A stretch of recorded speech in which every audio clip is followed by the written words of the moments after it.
Okay guys, what's up? It's your boy Augy-E, back again with another video. So let's go ahead and get right into the stories. First story today, Liam Neeson. Roll the clip. I remembered an incident nearly 40 years ago where a very dear friend of mine was brutally raped. And I was out of the country, and when I came back, she told me about this.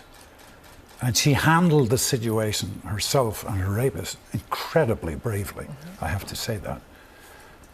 But I had never felt this feeling before, which was a primal urge to lash out. I asked her, did you know the person?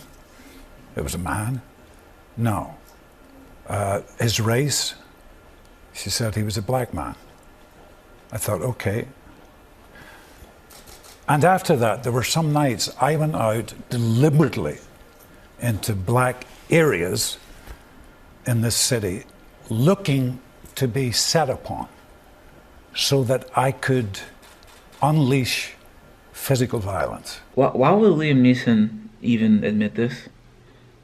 Nobody asked you all that, okay? You're here to promote your movie, talk about your movie. We didn't want to know that you were out here trying to kill black people with because your friend got raped, okay? Now again, I can understand why you would be angry that your friend was raped, but walking the streets looking for a random black person to antagonize and then potentially kill that person all because your friend was raped, can't stand behind that. I know people already on the internet, some other celebrities have come out and said that they're canceling Liam Neeson. He's done, blah, blah, blah. I think that's just the whole cancel culture. So I don't think Liam Neeson's canceled, because I do give him credit for at least coming out and saying this, even though it was incredibly stupid to say. I give him credit for at least voicing his thoughts that he had. And I think that 3 months down the line, we're gonna forget about this. When he comes out with Taken 8, we're gonna forget about this. So I don't really think this is a big story. It's a big story because if he had killed a black person, then one thing, yeah, that would have been bad. But in terms of like us, the normal people, I don't think that we really care. It's just we're in a very, very, very hypersensitive time right now. So any sort of comments are just taken and then blown out of proportion, okay? Because we always tell people, hey, be honest, tell us what you're feeling. But and it doesn't matter, regardless of however you feel, it doesn't matter. There's no good, there's no bad, there's no right or wrong. But then when someone does say something like that, we jump on them, okay? And I don't think that is, if we want as a society to get better, I don't think we should immediately pounce on people when they actually do tell us what they're feeling or what their thoughts were in this situation. I really don't think we should do that. But, you know, wait, what do I know? I'm over here talking on YouTube. Okay, moving on. All these high-end brands, okay? Now, Gucci, roll the clip. Just today, the famed fashion house Gucci is apologizing for selling this sweater that appears to mimic blackface. Twitter exploded. What the hell were they thinking? Went one post. Gucci announced today that the sweater is being yanked from the marketplace. Gucci deeply apologizes for the offense caused. First of all, I saw this Gucci, I don't even know what it's called, a sweater? I don't even know who wears this?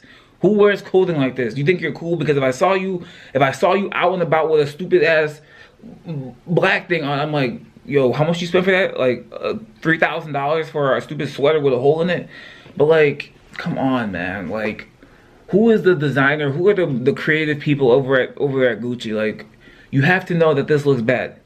You have to. Like, I don't know how this goes through multiple levels of people. There's departments, all these people creating this, and you don't think in your head, hey, you know, this kind of looks weird. You have the red around the lips. This kind of looks like we're doing blackface here. Nobody at Gucci does this. This gets all the way out to the stores, and it gets onto Twitter, Instagram, and then, oh, this is a bad idea. Then you guys realize it's a bad idea? look, man, I don't even wear Gucci. I can't afford Gucci, but that's just stupid. Like, honestly, that's just stupid. Like, there's no explanation for that at all. There's no explanation for it. It's not even like, oh, it's not even like, oh, it's art. It's, first of all, it's ugly in the first place. The piece of clothing is ugly, and if people were actually going out to go buy that and they're gonna wear that out and about in the streets, you have a problem. But let's move on to the next story. So this guy here, Raphael Samuel, wants to sue his parents. Take a listen. Why do you want to sue your parents? Basically, I want everyone in India and also the world to realize one thing, that they are born without their consent. I want them to understand that they do not owe their parents anything. And I also want to know that if we are born without our consent, then we should be maintained for the rest of our life. We should be paid to live. Why not? This man, he considers himself to be what is called an anti-natalist. Basically, their ideology is they don't believe there's any point in being born, that you suffer too much, and basically you should never, you shouldn't have come alive. So now he's suing his parents because they gave birth to him without his consent. And he's 27 years old, but when you hear some stories on the internet, it's just like humans are trash, man. Honestly, like, we need to start from the beginning. Like, I don't know. I'm pretty sure I'll probably be willing to bet money that this guy is 100% trolling. He's gonna sue his parents for giving birth to him. No court in America, I think, would even waste their time listening to a case like this. But it's just like, what do you know the chances of you even being born? Do you know the chance? I don't know the medical, but people who are in the medical field and you study all that stuff, you know how hard it is for a human being to be the conception, to be the pregnancy for 9 months, and then to be born, and then to even have a long-lasting life. This guy is 27 years old, complaining that he didn't give consent to be born, and that because of that he should be paid to live. No, shut up, dude. Like, I don't care if you're trolling, if you're not. Shut up. Get off YouTube. Go work somewhere. Go do something with your life. Like, stop wasting people's time with nonsense, bro. Like, what the hell are you talking about? You're suing your parents. Like, nah, bro. But this takes us into our last story. This is a documentary that's on Netflix. It's called Abducted in Plain Sight. Roll the clip. Mr. Berchtold had such an effervescent, wonderful personality. We became very good friends. He was so engaged with the kids, too. I mean, he really was fun. And he could give me a great feeling about myself. I was attracted to him.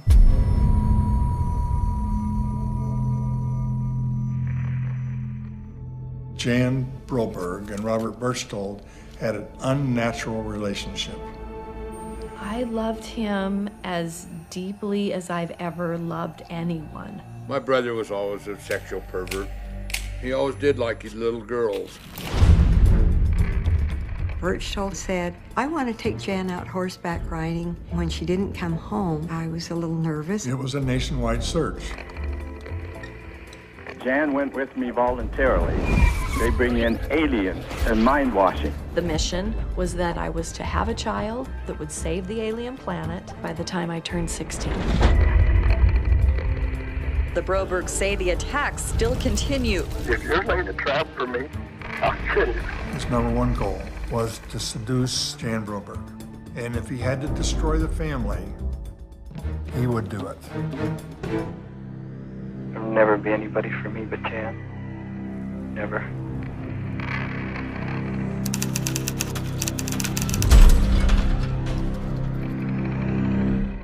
If you want to be aggravated for an hour long, about an hour and 30 minutes, watch this documentary. When I tell you that the family involved and everything that's going in this documentary It's crazy, okay?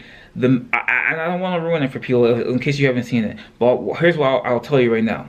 So the man that abducts the daughter ends up, he has an affair with the father, an affair with the mother, an inappropriate relationship with the child. Now you would think, oh, maybe this was before he kidnapped their daughter. No, this is after.